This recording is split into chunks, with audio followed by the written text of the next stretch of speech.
Bonjour, bonjour et bienvenue au Festival Draconis 2024 au Cégep du Vieux-Montréal en personne pour le panel Atelier Fantastique avec Jean-Sébastien Forge. On remercie nos commanditaires qui sont Arcanea Création, Gnome Archiviste et les Terres d'Obsidia. Et maintenant, on passe au panel.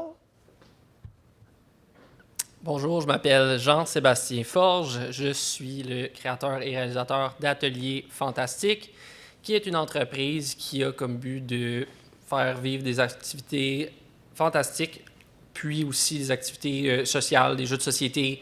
On va vraiment aller faire plusieurs choses, mais tout d'abord, aujourd'hui, j'aimerais remercier Draconis d'avoir le panel, puis de faire en sorte qu'on puisse communiquer ensemble, qu'on puisse regarder aussi si peut-être que vous êtes un bon fit pour l'équipe d'Atelier Fantastique, si jamais c'est quelque chose qui vous intéresse. Donc, aujourd'hui, je suis ravi de vous parler de l'histoire et de la vision un peu en arrière d'Atelier Fantastique.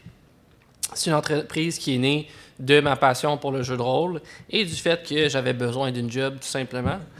Le désir de créer un environnement de travail aussi qui est très agréable puis épanouissant pour les gens, c'est quelque chose qui me tient à cœur.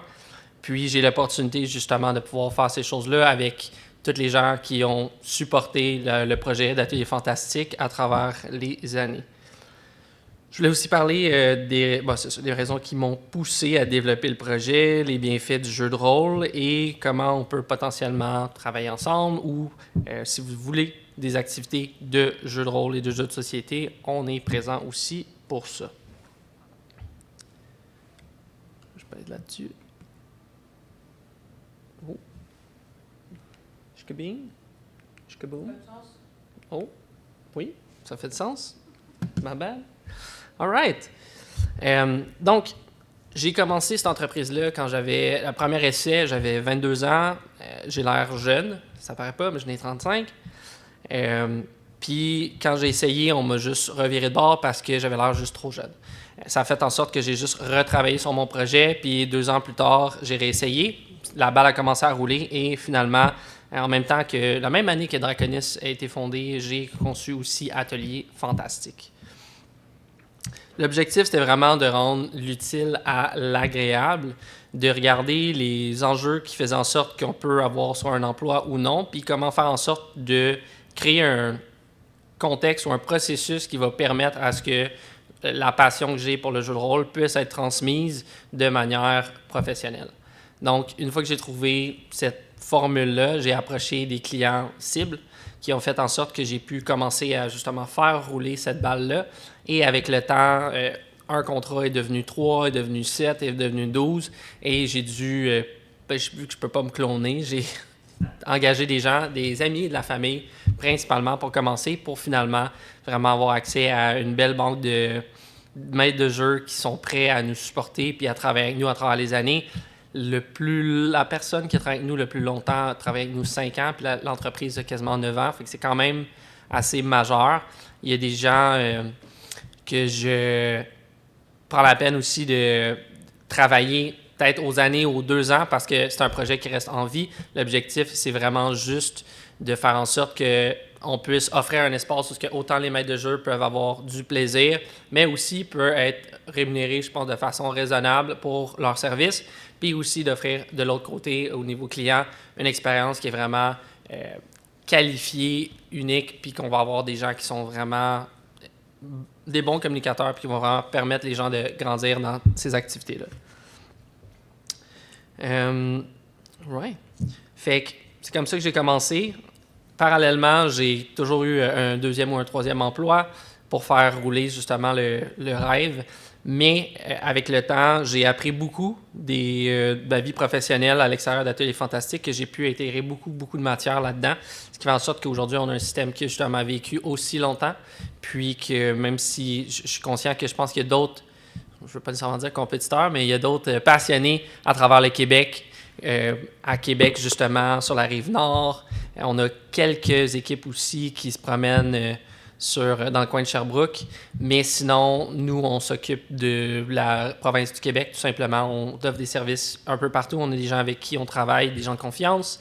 Puis c'est vraiment de cette manière-là qu'on est capable de faire vivre ce projet-là. Donc, excusez, je vais juste réviser les différentes choses. Ouais, la communication aussi, c'était quelque chose qui était très, très important pour le développement des activités, étant donné qu'on a commencé avec la clientèle un peu plus vulnérable. Ça fait en sorte qu'on a focusé sur, justement, c'est quoi l'importance d'offrir un service aux adolescents, aux jeunes, ce qui a fait qu'on s'est basé sur la pyramide de Maslow pour un peu bâtir cette idée que, à travers le jeu de rôle, justement, étant donné que c'est du jeu de rôle, ça permet aux gens de se développer. Oui. Donc, la clientèle cible, qu'est-ce que c'est? Parce que moi, j'ai vu des animations avec les loisirs de l'arrondissement. Mm-hmm. Mais comme joueur, personnellement, je n'ai pas besoin de maître de jeu. Je suis capable d'avoir mes amis gratuitement. C'est quoi votre c'est comme n'importe quoi qui est au niveau professionnel. On peut toujours faire une profession de quelque chose qui nous passionne ou pas, comme tondre le gazon, faire des burgers, faire de la pizza. C'est toutes des choses qui sont possibles à faire. Puis si on veut en faire un métier, bien, tout simplement, on s'affiche, on se lance, puis on essaye d'offrir ce qu'on peut avec ce qu'on a. Donc, parler de clientèle vulnérable, vous faites affaire avec des associations, des maisons de jeunes, des jeunes en difficulté? Ou... C'est une terminologie... C'est de l'initiation au jeu de rôle ou il y en a qui veulent... jouer de façon long terme. On a un peu de tout. Pour ce qui est du terme, c'est le fait que c'est la terminologie qu'on emploie dans les domaines ou les environnements dans lesquels on travaille, nous, parce que c'est des mineurs.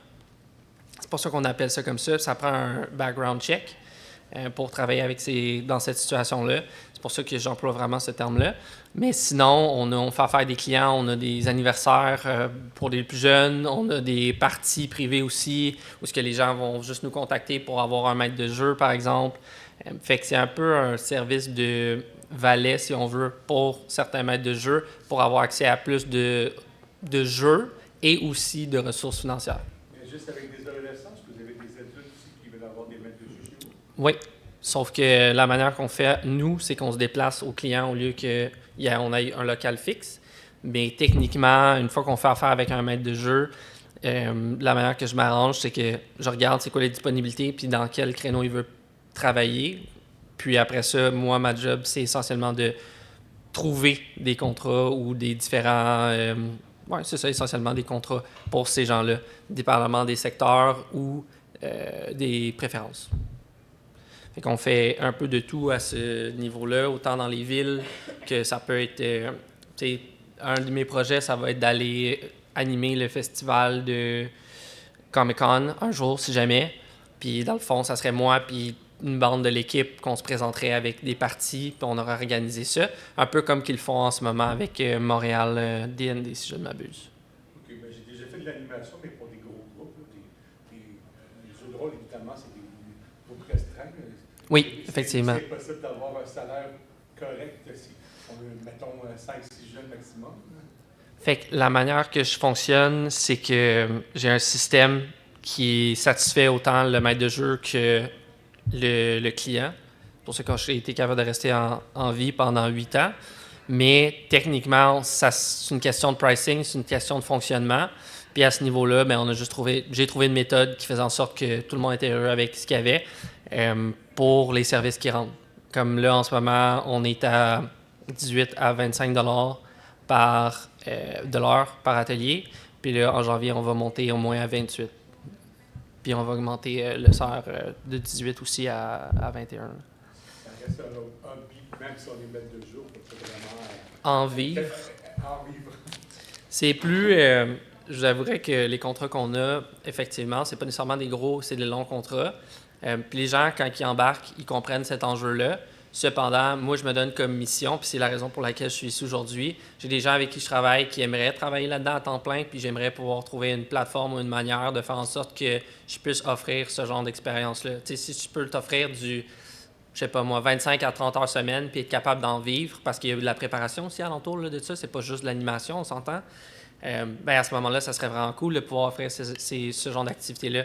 Là, le salaire que je viens de donner, c'est plus pour ce qui est bénévolat, je peux appeler ça, là, quasiment, au niveau de la communauté vulnérable, plus des trucs de bénévolat similaires. Puis dans créneau professionnel, je travaille d'arrache-pied pour essayer vraiment de développer le produit puis le service pour faire en sorte qu'on puisse le devenir.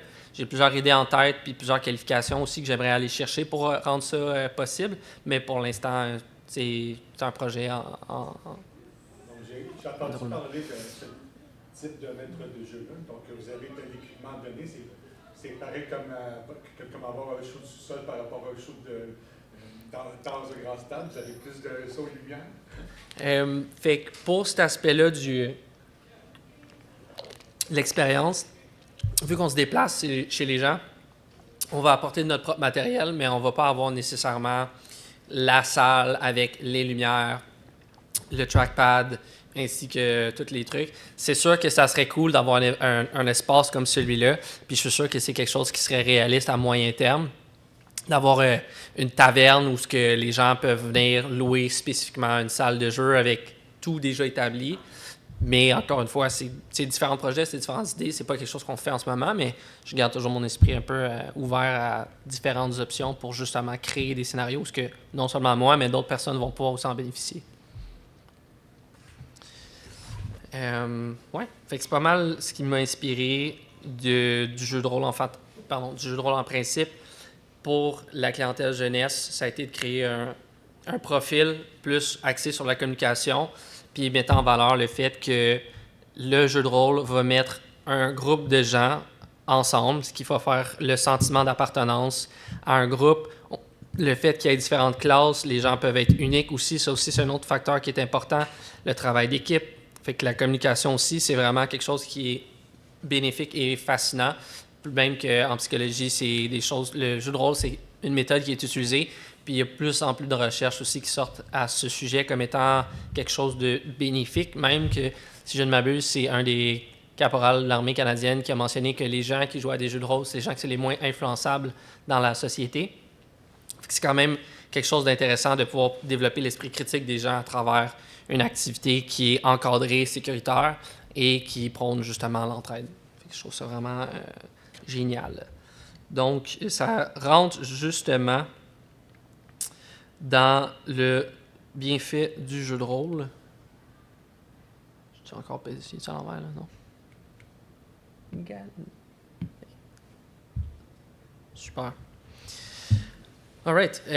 Fait que les jeux de rôle, c'est effectivement divertissant, c'est un jeu, c'est engageant pour différentes raisons, puis c'est aussi quelque chose qui existe depuis très longtemps dans l'existence de l'humanité. Depuis qu'on sait communiquer de l'information, c'est quelque chose qu'on fait d'avoir des scénarios, même que pas mal tous les animaux / mammifères vont avoir des jeux qui imitent un comportement de l'espèce. Puis nous, essentiellement, à travers les jeux, on fait la même chose, que ce soit dans des temps médiévaux, par exemple, où on se bat avec des épées, où on voit les enfants se battre avec des épées en bas dans les films, ou que ce soit plus moderne, où on va avoir un jeu genre Satisfactory, que l'objectif, c'est d'être le plus efficace possible. C'est toujours des principes qui sont utilisés à travers toutes les nations, puis tout le monde, pour faire avoir du fun, mais aussi pour apprendre à devenir optimal dans ce qu'on est censé être capable de faire. C'est quelque chose qu'on essaye de pousser aussi justement au niveau du corporate. C'est le gamification, qui est une nouvelle terminologie qui commence à prendre de la popularité au niveau de rendre l'expérience d'apprentissage agréable comme un jeu. Comme ça, on ne se sent pas comme si on est forcé à apprendre quelque chose, mais on est engagé puis on ne réalise pas qu'on est en train d'apprendre constamment de la nouvelle information puis qu'on a du plaisir. Fait que c'est vraiment une façon de faire qui est, je pense, intéressante, puis je pense qu'on pourrait l'exploiter dans beaucoup de sphères, même que dans les dernières années, Wizards of the Coast ont fait, avec une équipe spécialisée du contenu pour le K-12, donc 1 à 12 ans, qui est essentiellement une méthode d'apprentissage pour les jeunes, qui fait en sorte qu'on va avoir soit des formules mathématiques, on va pratiquer à écrire, mais avec une histoire engageante qui fait en sorte que le jeune il est vraiment engagé, il veut participer. Puis ce principe-là peut s'appliquer à vraiment toutes les sphères ou tous les statuts d'existence de vie d'un humain, que ce soit adolescence, adulte. Il y a toujours la possibilité là, de faire quelque chose qui est intéressant, qui va nous permettre d'apprendre plusieurs choses. Fait La créativité, c'est effectivement quelque chose qu'on va développer et qu'on va chercher, ou qu'on va chercher à développer aussi chez les gens, que ce soit au niveau de l'improvisation, que ce soit au niveau de la création de contenu. Nos animateurs, par exemple, que ce soit à créer du contenu dans une période plus restreinte, par exemple, ou que ce soit une activité de 1 heure, que ce soit une activité de 4 heures, c'est d'être capable de s'ajuster avec le contexte puis d'offrir la meilleure expérience possible. Ça, c'est quelque chose qu'on fait beaucoup, qui est très, très agréable. On va aussi pousser les joueurs à...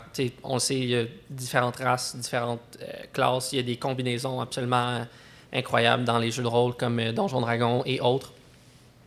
Donc, c'est quelque chose qu'on aime beaucoup dans le jeu de rôle. Sinon, on a aussi justement l'esprit d'équipe et la communication.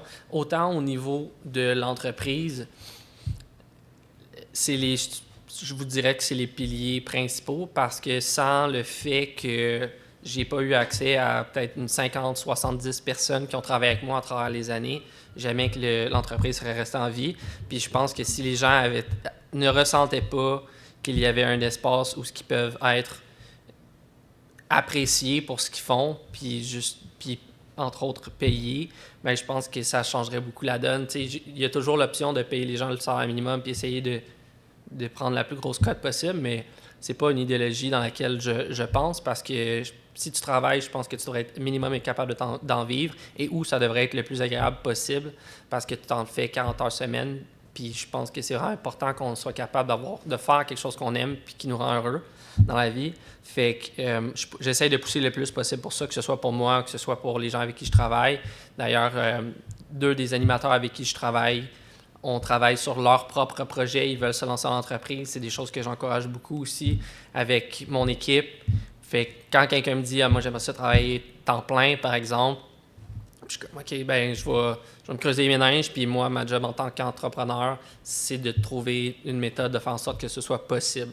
Fait que des fois, il y a des accrochages, c'est normal. Des fois, on est capable de réaliser ce qu'on s'est donné comme objectif. Fait que ça, c'est vraiment le fun. Puis, pour moi, un environnement qui est sain, c'est un environnement où on est capable de communiquer. Si quelqu'un arrive en retard ou qu'il y ait des petites ambiguïtés, je m'en fâche vraiment pas avec le fait que une personne arrive peut-être 5 minutes en retard une fois ou 2. Ça change pas grand-chose à l'expérience que le jeune va avoir, tant qu'on est capable de livrer la marchandise au niveau de l'expérience, puis que le client il est heureux avec ce qu'il a eu. Moi, je suis très, très, très content et satisfait. Puis je pense que d'avoir un esprit de travail où c'est plus relax, puis on peut laisser la vie nous arriver comme que ça nous arrive tout le temps, sans être stressé tout le temps. Je pense que c'est vraiment intéressant aussi. On a un objectif de rendre l'expérience pour les maîtres de jeu le plus flawless possible, pardon mon anglicisme, mais le plus simple possible. Donc, si j'ai des gens, par exemple, qui m'aident puis qui me dépannent sur un job, un contrat sur la Rive-Sud puis qui sont de Montréal, on va payer le transport. S'il y a des gens qui se déplacent pour plus un rayon de 15 km de chez eux, on paye le transport ou le kilométrage. Si les gens nous aident avec les lifts, encore une fois, à ce niveau-là, on va donner plus. Fait que je crois vraiment à cet esprit de bénéfique pour tout le monde et pas juste pour une personne. Puis c'est une des raisons que je pense vraiment que ça existe depuis si longtemps. Puis d'après moi, on va prendre une plus grande place dans les 8 prochaines années dans le Québec. On n'est pas beaucoup là, comme le Festival Draconis qui ont vraiment réussi à s'imprégner, mis à part les Titans là, qu'on peut reconnaître comme étant Bicoline et d'autres noms de ce genre-là. Mais moi, j'aspire à me rendre aussi loin, si on veut, avec mon projet. Vous avez parlé de clientèle vulnérable. Est-ce que vous savez s'il y a des subventions que vous pourriez avoir pour pouvoir rejoindre certaines clientèles, par exemple, en institution? Oui, c'est une bonne question, puis je vais l'aborder de 2 manières. Il y a un enjeu qui est celui de la manière de structurer l'entreprise pour faire en sorte que ce soit viable, puis juste aller chercher la subvention elle-même. Donc, pour la subvention elle-même, normalement, à 90% du temps, il faut être un OBNL. Exactement. Les exceptions qu'on pourrait peut-être aller chercher, c'est des primes pour la promotion de la langue française, par exemple. Peut-être que je pourrais peut-être essayer de développer un programme spécialisé pour les jeunes immigrants. Ça serait quelque chose qui pourrait être fait. Mais là, après ça, moi, il faut que je m'assure que mon équipe soit ça vient... Non seulement on travaille déjà avec une clientèle vulnérable, mais ça vient comme beaucoup plus pointilleux. Fait qu'il faut vraiment que... Les otages, c'est que jamais vous prenez des projets, ça va peut-être amener un autre endroit qui, eux, n'en ont pas absolument des SBL. Définitivement. Définitivement. Parler de bénévolat, ça peut permettre d'en faire un nom aussi, d'en faire un peu. Définitivement. Du bénévolat comme SBL, je veux dire. Aussi, moi, côté bénévolat, mais perso, j'aurais vraiment apprécié pouvoir développer une fondation pour 2 raisons. Un, garder les prix qu'on a en ce moment. Avoir 2 compagnies, c'est une Puis, côté de exact. Puis, d'aller chercher des dons puis offrir des services, tout en étant capable de garder le salaire des maîtres de jeu qui vont participer avec nous. Ça serait l'objectif, mais aussi de réduire les coûts pour justement les communautés vulnérables. Fait qu'on peut parler des logements, par exemple, à bas loyer, exact, où ce qu'on va avoir accès à des services communautaires. Là, à ce moment-là, on est déjà en contact avec quelques-uns. On n'a pas encore commencé le projet, mais c'est des situations qui peuvent être plus touchées aussi. Là, fait que, moi, personnellement, si je pars un projet comme ça, j'aimerais peut-être offrir une formation juste parce que c'est vraiment une communauté plus vulnérable. Là. C'est des gens avec qui il faut être conscient des enjeux, puis il faut savoir comment engager, puis il faut savoir comment gérer des situations. C'est pas des environnements qui vont être aussi contrôlés que ce qu'on a en ce moment. Fait que j'aimerais vraiment m'assurer que quand je me lance dans un projet comme celui-là, moi, en tant qu'entrepreneur, j'avais pas d'enjeu de sécurité au niveau de mes joueurs puis de mes maîtres de jeu non plus. Mais c'est définitivement des beaux projets. Les maisons des jeunes, moi, personnellement, je vais en offrir des activités, mais c'est ça. Tout ce que je demande généralement à mes maîtres de jeu, ce qu'ils vont faire, ça va être payé parce que c'est juste l'entente que j'ai avec ces gens-là. Donc, ouais. Un OSBL, ça ne veut pas dire qu'on ne paye pas les gens. C'est juste qu'il faut être d'un côté revenu. Exact. Il ne faut pas côté profit à la fin. D'où le fait qu'on peut avoir 2 compagnies. Exact. C'est pour ça que je voulais faire une fondation. C'était vraiment juste pour pouvoir aider plus de clientèle.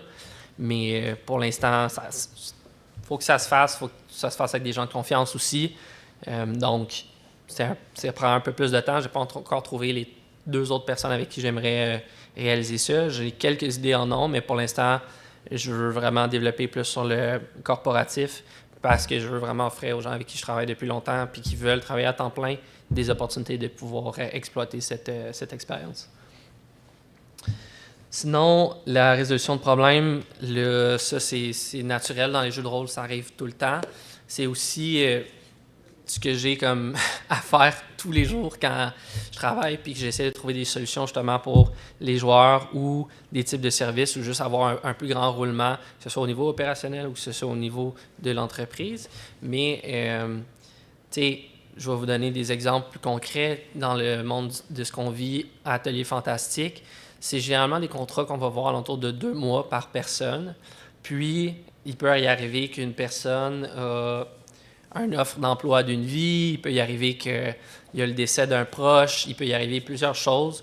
Puis à ce moment-là, nous, tout simplement, ce qu'on fait, c'est qu'on donne l'espace à notre animateur pour vivre ce qu'il a à vivre, puis de gérer ce qu'il a à gérer. Puis on essaie de trouver une solution avec ceux-là, si jamais ça arrive. Des fois, c'est juste le fait de pouvoir parler avec quelqu'un qui peut aider avec une situation. Des fois, c'est de dire, regarde, moi, je vais être capable de compléter 1 ou 2 semaines de plus, puis après ça, je vais devoir quitter.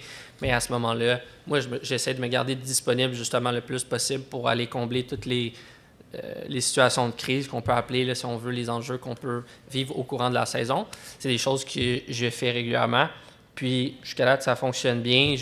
On n'a pas perdu personne depuis la fondation d'Atelier Fantastique. Pas eu à congédier personne non plus.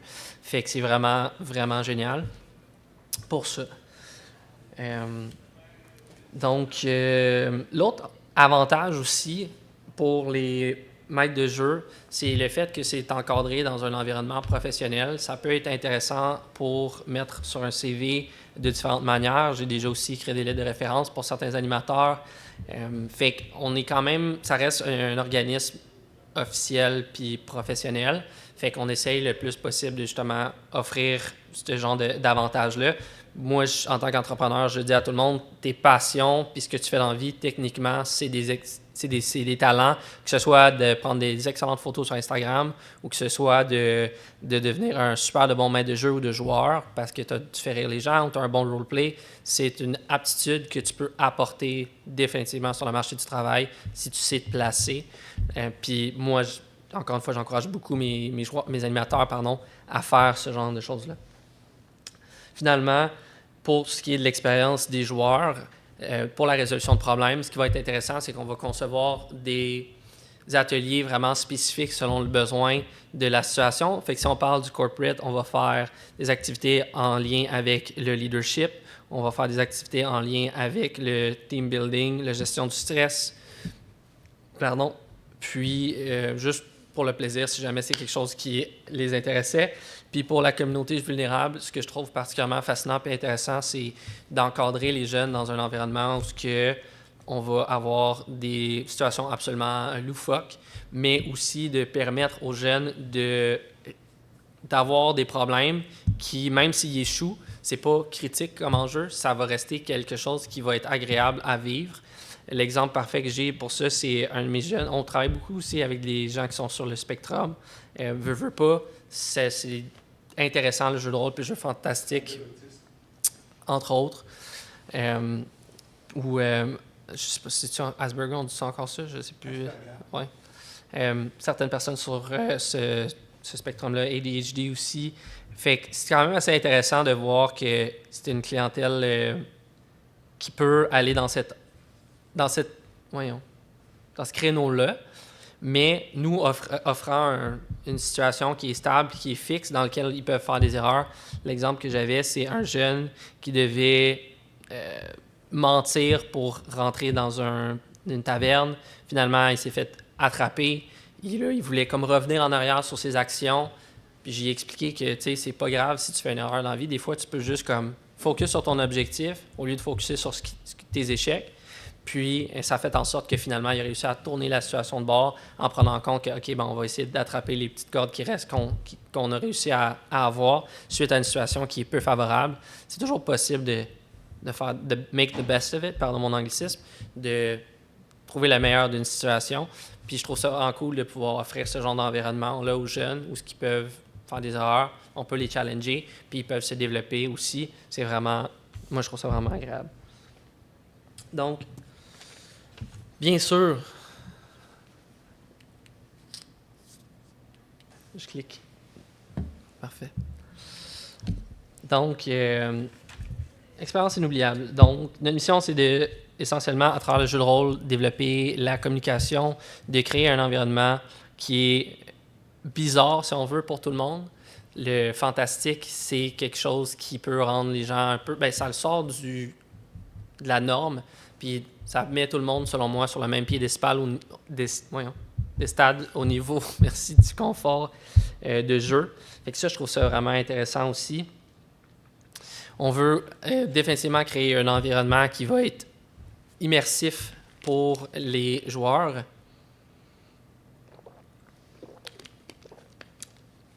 Que ce soit au niveau du storytelling, que ce soit au niveau des props, de la musique, des différentes choses qu'on va apporter dans l'expérience de jeu. C'est toujours intéressant de rendre cette chose-là, cette expérience-là très positive. Puis ça, généralement, les gens embarquent tellement que, comme hier, justement, on chantait Bohemian Rhapsody de Queen dans notre game. Puis tu sais, c'est juste le fun de pouvoir rendre les choses aussi engageantes pour tout le monde. Comme je disais, les différents maîtres de jeu avec qui j'ai eu l'opportunité de travailler, au début, ça fait toujours un peu peur parce que c'est pour beaucoup de personnes une nouvelle expérience au niveau professionnel. C'est très nouveau là, relativement à être maître de jeu professionnel, en popularité, je dirais. Donc, c'est aussi une expérience pour eux de juste se rendre à l'aise. Je vais mentionner quelques noms là, sans que ce soit complet, mais par exemple, j'ai Kevin qui travaille avec nous depuis très longtemps, puis c'est un passionné de jeu de rôle, c'est devenu quelqu'un avec qui je m'entends très bien. Puis, je pense que le côté immersif aussi de l'expérience avec Atelier Fantastique, c'est le fait qu'on puisse devenir amis, qu'on puisse s'entendre avec des gens qui, comme moi, ont les mêmes passions, les mêmes visions, puis la même façon pardon, les mêmes valeurs que je voulais dire. Fait que cette année, j'ai une équipe de 14 qui travaille avec moi, puis on est un peu partout à travers le Québec. J'ai des gens de confiance justement à Québec. Cette année, on n'a rien à Trois-Rivières, mais à chaque année, c'est de relancer le marché puis de voir. Donc, c'est ce qu'on cherche, des gens passionnés pour travailler avec nous, si jamais c'est quelque chose qui peut vous intéresser, que ce soit en mai ou que tu écoutes cette vidéo-là en avril ou en janvier. Au courant de toute l'année, on cherche des gens, puis moi, je suis continuellement en recherche puis en développement de différents services qui vont faire en sorte que les maîtres de jeu vont pouvoir mettre leur passion en mode professionnel, puis d'en construire quelque chose ou simplement d'en vivre de leur passion. C'est pas mal à ce niveau-là. Avez-vous des commandites de certains fabricants de jeux, Non. éditeurs de livres, etc.? Non, on fait. Moi, j'aime bien le Donjon Dragon. On a commencé avec ça pendant très longtemps parce que c'est ce que je connaissais le mieux, puis c'est ce qui me passionnait le plus. Mais tranquillement, pas vite, ce qu'on offre, dans le fond, c'est quand même une activité à thématique fantastique. Moi, j'avertis tout le monde que la base, c'est le Donjon Dragon, mais si jamais l'équipe avec laquelle les joueurs veulent essayer quelque chose de différent, à ce moment-là, on le permet. Mais côté commandite, j'ai pas, mettons, je pense que c'est quoi... Je sais qu'il y a quelques jeux de rôle québécois qui existent. Courant Fractal, d'ailleurs, qui est comme un des plus populaires, si je ne m'abuse. J'ai des maîtres de jeu qui m'ont déjà demandé s'ils pouvaient animer ce genre de partie-là. Puis moi, dans le fond, la seule chose, c'est que, avertis ton équipe. S'ils veulent faire ça, il n'y a pas de problème. Puis sinon, on fait juste stick to the schedule. Mais généralement, ça se fait bien. Je pense qu'il y a du monde qui ont déjà fait du Pathfinder, World of Darkness. On évite un peu le Call of Cthulhu, mais pas avec ces clientèles-là spécifiquement. Mais c'est quelque chose de très populaire. Puis les activités que j'aimerais réaliser au niveau commandite, ça serait vraiment plus possible dans ma tête si j'avais un OBNL que si je le fais avec mon entreprise. Parce que sinon, ça fait plus greedy que d'autres choses selon juste la manière que les gens vont engager avec l'expérience. Pas quelque chose que... C'est sûr que c'est une question qu'on se pose. Ça fait 30 ans que je joue avec mes amis. Pourquoi est-ce que je vous engagerais pour... alors que je peux avoir mettre 2 jeux gratuits à côté? C'est sûr.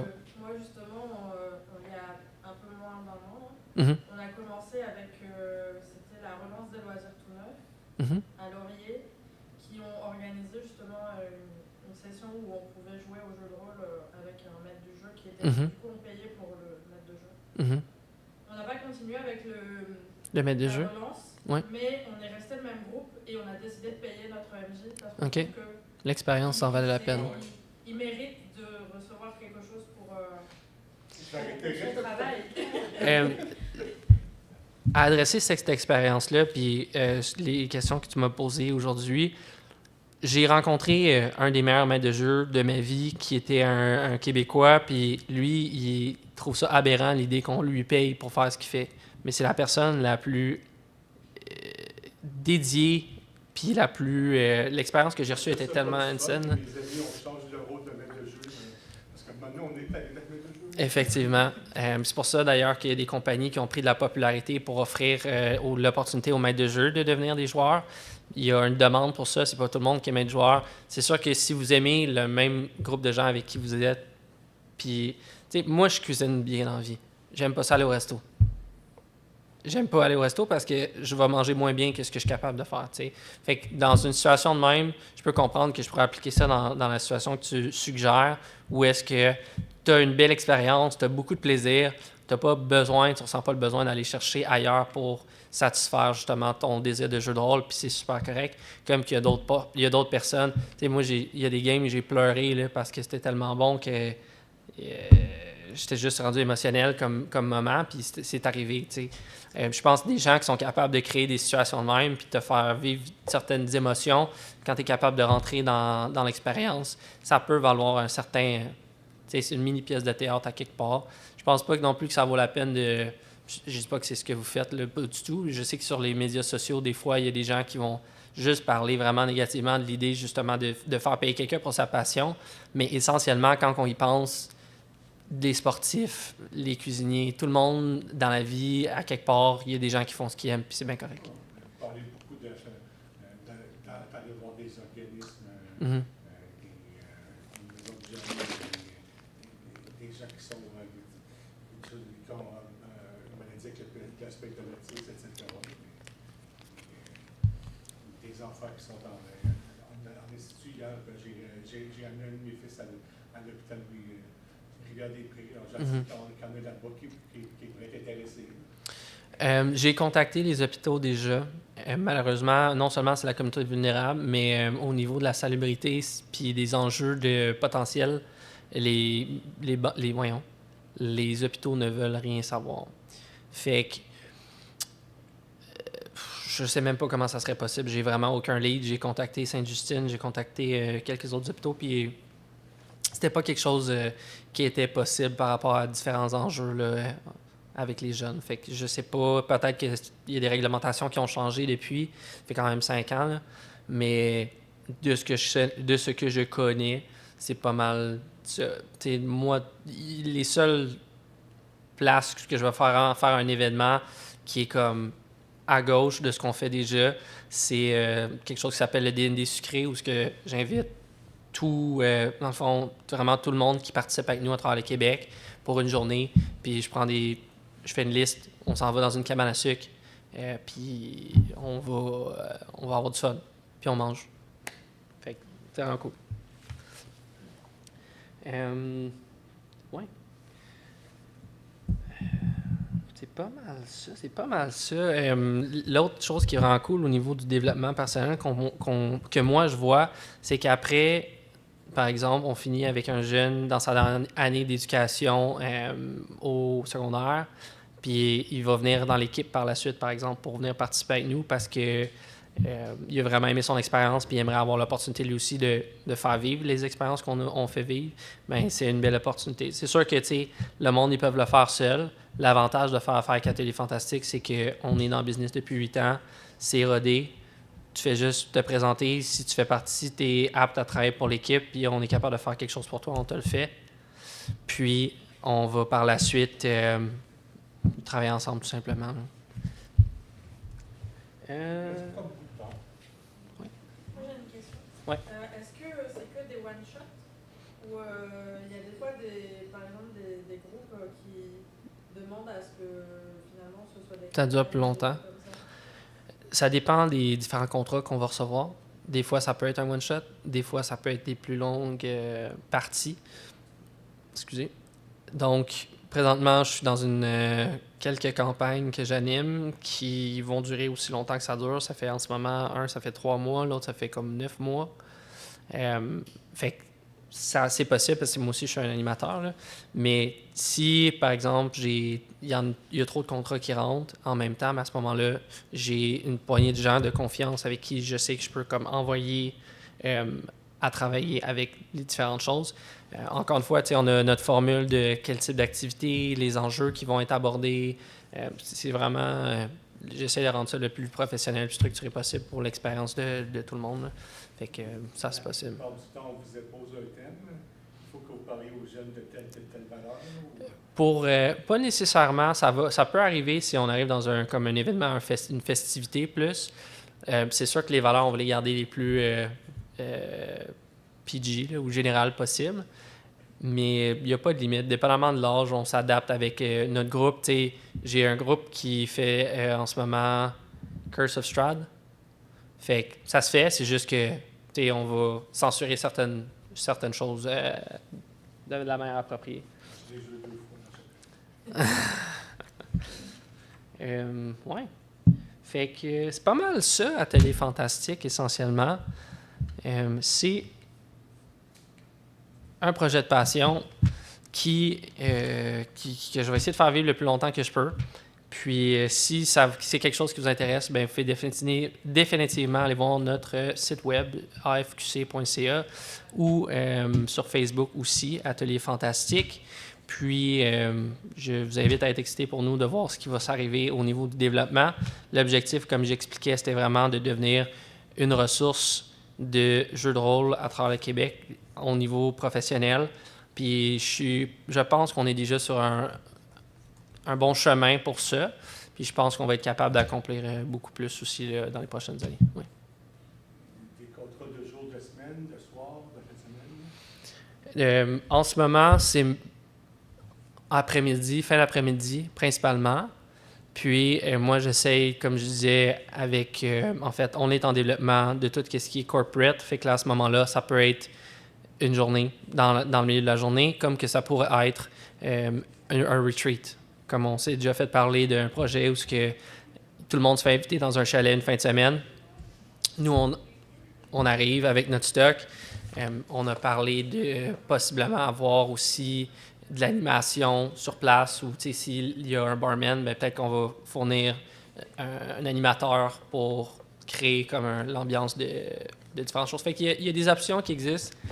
C'est toutes des choses ce qui est le fun d'être un entrepreneur, c'est qu'on peut juste les créer. Là. Entre autres, définitivement, je ne vais pas tout révéler de ce que j'ai en tête, mais le fort de Chambly m'intéresse beaucoup. Je dis ça de même. Fait qu'il y a des gros projets qui s'en viennent. Définitivement. Ça fait plaisir. Je reparle à mon MJ parce qu'il va à Kif. Excellent. Moi, il faut que j'aille du temps. C'est l'autre. Ça, c'est l'autre enjeu. Et c'était le panel Atelier Fantastique avec Jean-Sébastien Forge. Merci beaucoup pour cette présentation et merci à notre public. Merci à vous à la maison et merci à nos commanditaires Arcana Création, Gnome Archiviste et les Terres d'Obsidia. À très bientôt!